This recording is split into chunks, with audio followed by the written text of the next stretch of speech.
Here are some thoughts that I've been thinking for many years that I've never disclosed because, for various reasons, it wasn't probably popular.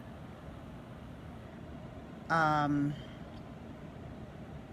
always had an issue or problem accepting or saying the words politically correct or PC.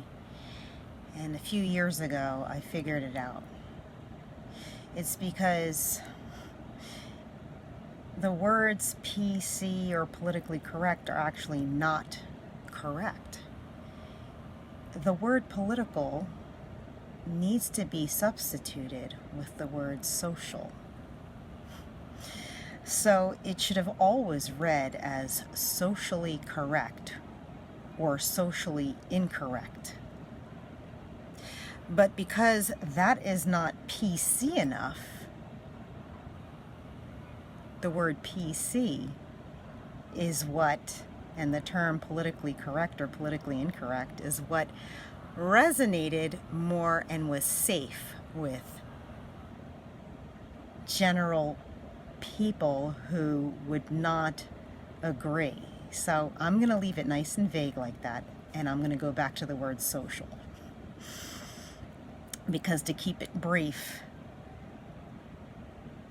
I'll let you do some of the thinking otherwise. So going back to using the word socially correct, or SC as should have been used. Hey Nick, hey Andy.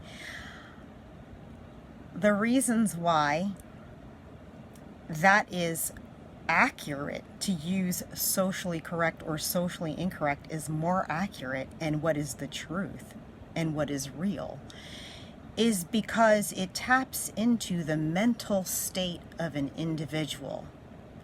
So if one was to replace each and every instance where the words politically correct or PC were being used and say socially correct or socially incorrect, that is tapping directly into the mental state of the person.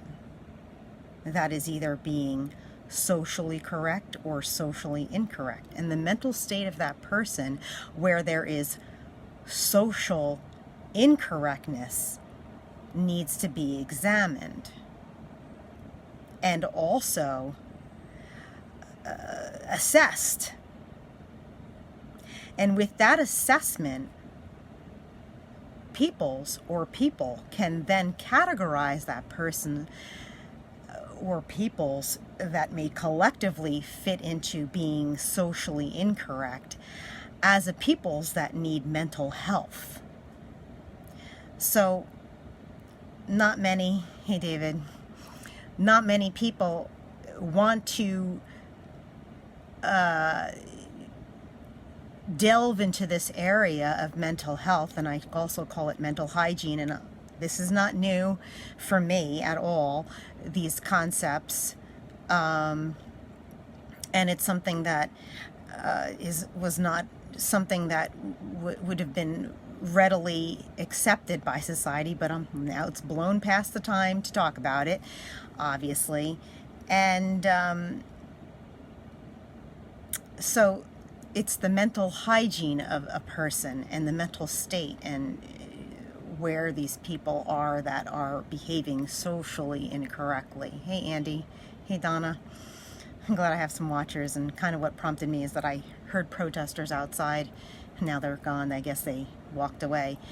So I can still kind of hear them because I'm right outside of Times Square. Hey Michael. So I kind of made my point to kind of kickstart and catalyze some of these thoughts regarding, I'll recap, replacing the words PC or politically correct, which was not correct at all for many, many years, and many people and institutions have guided themselves off of this mislabeled sense of certain people's mental states, individual mental states that then go into a collective mental state.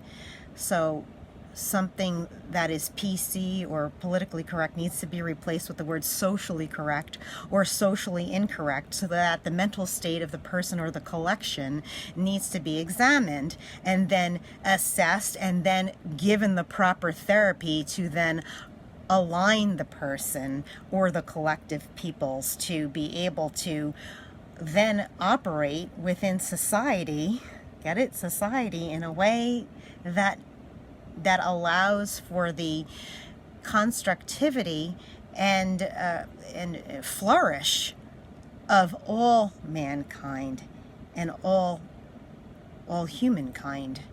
Humankind, I should say. Obviously, I wasn't being socially correct, was I? By saying mankind, was I?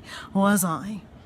So I also, because I think this way, am able to guide myself in that way, to be able to say, yeah, okay, no, it's not mankind, it's humankind. Hey, Jennifer. Yeah, they've cut most funding. Yeah, but you know what? When people care enough, they've cut the funding for mental health in America. Yes, but when people care enough, they care enough to take care. It's not that hard. It just takes small steps. And yeah, I can get into other things like how generations raise other generations. That's a whole other thing. But just to bring some information, I do write about these concepts, and I have a web series that I've written. I have 41 episodes that I've written on paper. They're sitting in paper, and one of the episodes I've entitled that somewhat, artistic. See, as a writer, writing has to do with our artistry and turning experiences into art. So I touch on many of these concepts in whether it's a dramatic or comedic way in these episodes that I've written. In one episode in particular that if I ever see it produced, it would really be healing, and it's called Emotional Privilege. I'll leave you with that. And I'm only disclosing it because I've copywritten all my work thus far. I've copywritten 35 episodes out of the 41. I have to write another 35 to then feel like, okay, I'll copyright the next batch, and I'm looking to get to 100.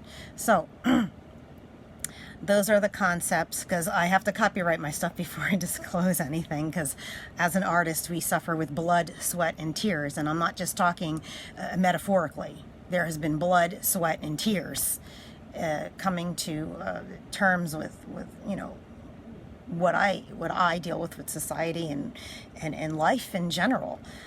So that is it, and thanks for watching. Please, if you are just starting now watching, go back and watch. I'm trying to keep this short, and I hope my message gets out to people that are not only in need, but to reinforce and strengthen people that are already thinking in a way that will bring flourish to humankind. Because ultimately, I think the vibration of humankind is at a very, very, very low rate. We might do great things technologically, but what humankind brings on itself is just very base level, not really operating at the high level that humans should be operating at. But we were created to operate. Remember, we're part of the intelligent design. Okay, yes, love you too. Okay, bye.